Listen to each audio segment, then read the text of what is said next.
We're joined today by one of our friends from Gesinger as we all work with the American Heart Association during Heart Month, Dr. George Ruiz, cardiologist. Good morning.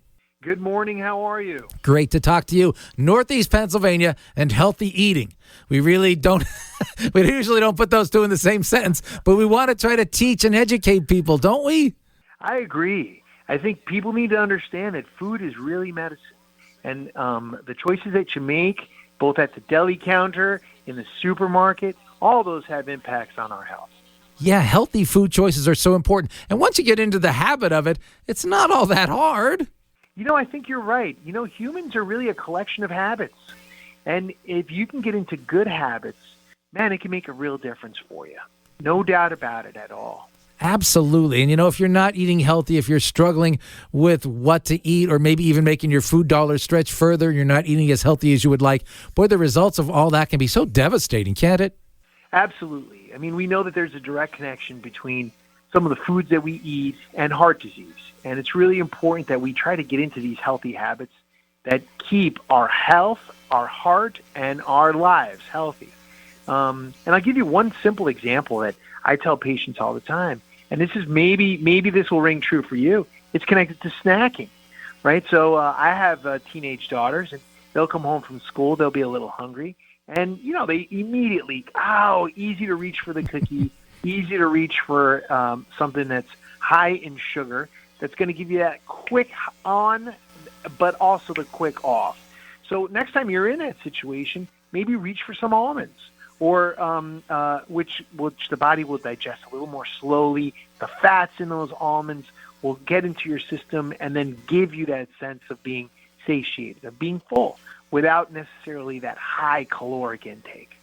Boy, that is so, so true. And isn't it something my wife and I, when we're grocery shopping, we always say the same thing. Don't even buy it because I don't even want it in the house, because if it's in the house, I'll eat it. Right? You're absolutely right. I mean, I think if food is accessible, then food is ingestible. If you keep it really close, then it's easy to keep loading up. And that's why if you do have a snack or something that you really like, you know what? Keep it in the garage, especially now, like we were talking about, how cold it is.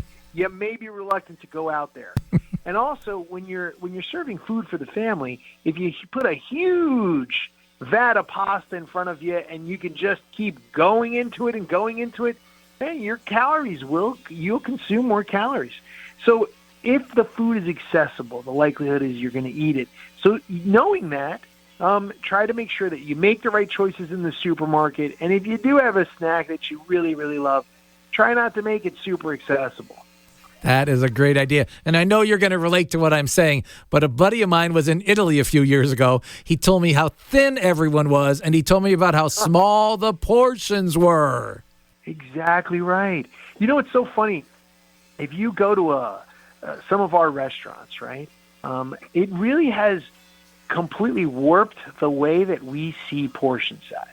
I mean, I'll tell you that I was with my family, and I won't name the restaurant, but man, I asked for a salad, and I was having dinner with my wife. I could barely see her on the other side of the table. The salad was out so high, and it, people are like, "Well, it's a healthy salad." I'm like, "Well, that would feed a small family." Right. And so I think the portion size for people to keep in mind is the size of your fist, which incidentally is the size of your heart.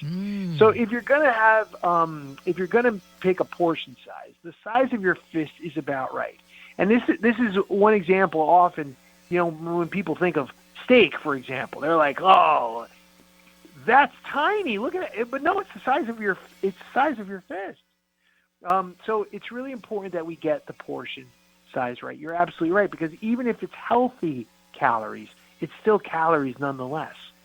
There is so much we can do to prevent obesity and heart disease, diabetes, some types of cancer. A lot of it has to do with healthy eating. There's so much you can learn on the American Heart Association website, heart.org. We have Go Red for Women coming up on February 7th, the Heart Walk in May. So it's a chance for all of us to spread that awareness, and let's get people thinking in the healthy direction. Right, Doc? Absolutely. Healthy hearts, healthy Northeast Pennsylvania. That's what we're about. That's what the Heart Association is about. And I'm hoping that we can really make an impact this year. I love it. Dr. George Ruiz, cardiologist, Gesinger, thank you so much for your time. We always appreciate talking to you. It's great to talk to you. And Nipa, stay healthy.